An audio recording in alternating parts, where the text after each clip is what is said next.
саламатсыз чоңуз. Эме үйлөнөйүн деп аттым эле, мээни жебеген кыз керек болуп атат. Сиз ошондой эмессизби?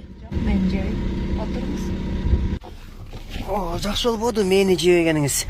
Ата азыркы кыздардын баары эле мээни жей берет го. Только мен акча жейм да. Акча жейм? Апа коюңуз анда, токтоп коюңуз, мен калдым. Уже поздно. Азыр Жакова тупа 3000 сом берем, реакциясын көрөбүз. Кеттик балдарым.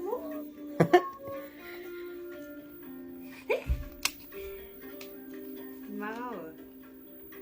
3000 бе? Дагы 2000 жокпу?